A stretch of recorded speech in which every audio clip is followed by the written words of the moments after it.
Water quality testing অ্যাপে গিয়ে log in করে আমরা আমাদের অ্যাসাইনকৃত স্যাম্পলগুলো দেখতে পারবো।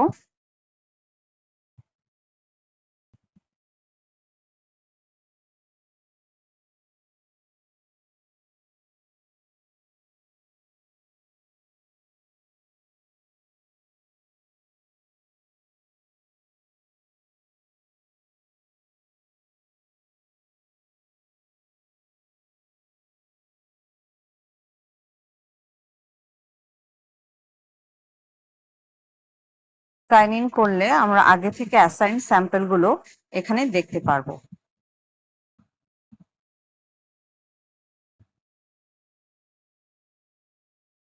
এখানে কালেক্টে ক্লিক করলে আমরা select bottle type, select sample category, select sample source, select preservative used, then carried by sample box or not, yes or no. Then আমরা এখানে একটা ইমেজ নিতে পারবো। ইমেজটা হবে হচ্ছে আমাদের প্রজেক্টের ইমেজ। দেন হচ্ছে মেকানিক এখানে তার স্যাম্পল কালেক্ট করার সময় সে ইমেজ এন্টার করবে। দেন আমরা সেভে ক্লিক করলে পরে এখানে কালেক্টেড স্যাম্পলে গিয়ে আমরা হচ্ছে এই কালেক্ট স্যাম্পলের সব ইনফরমেশন পাবো। এখানে আমরা ডিলিট করতে পারবো, এডিট করতে পারবো, চাইলে এডিট করে আমরা এখানে সর্বোচ্চ আমরা এখানে দুটো ইমেজ দিতে পারবো। তো আমি এখানে আরেকটা ইমেজ নিয়ে নিচ্ছি।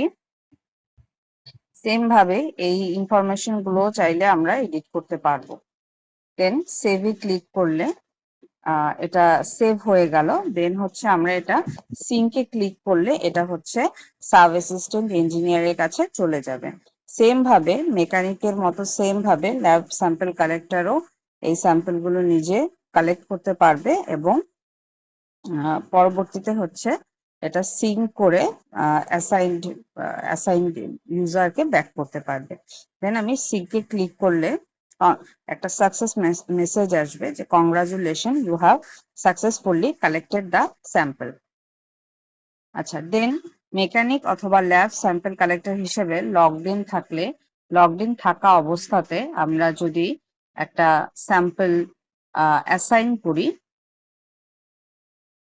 সেই ক্ষেত্রে মেকানিক অথবা ল্যাব স্যাম্পল কালেক্টর একজন একটা পুশ নোটিফিকেশন পাবে। এখানে একটা পুশ নোটিফিকেশন পাবে।